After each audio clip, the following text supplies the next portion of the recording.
ইসলামকে কি বানিয়েছেন আজকে? আপনি দাঁড়িয়ে আছেন রক্তের উপরে, আপনার মসজিদ দাঁড়িয়ে আছে রক্তের উপরে। আপনি কি শুনেন নাই কারবালার ঘটনা? আপনি কি জানেন না হযরতে উহুদের মাঠে আমিরে হামজা রাদিয়াল্লাহু তাআলা বুকে 70 টুকরা করা হয়েছে ইসলামকে খাগড়াছড়ি পর্যন্ত আনার জন্য? আপনি কি শোনেন নাই আপনার নবীকে তায়েফের মাঠে পাথর মেরে মেরে জমিনে লুটিয়ে ফেলেছে? আবার আমার নবী দাঁড়িয়েছেন, আবার মেরেছে, আবার দাঁড়িয়েছেন, আবার মেরেছে। 21 দিন আমার নবী তায়েফের গেটে দাঁড়িয়েছিলেন ইসলামকে এখানে পর্যন্ত আনার জন্য।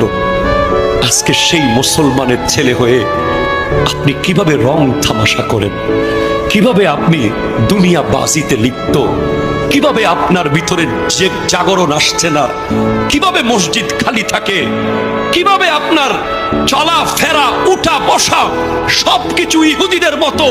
তারা তো সফল হয়ে গেছে, তারা তো আপনাকে হিন্দু বৌদ্ধ খ্রিস্টান জুম্মা চাকমা বানাতে পারে নাই, বাট আপনাকে ইহুদি বানিয়েছে। ঠিক কিনা কথা বলে?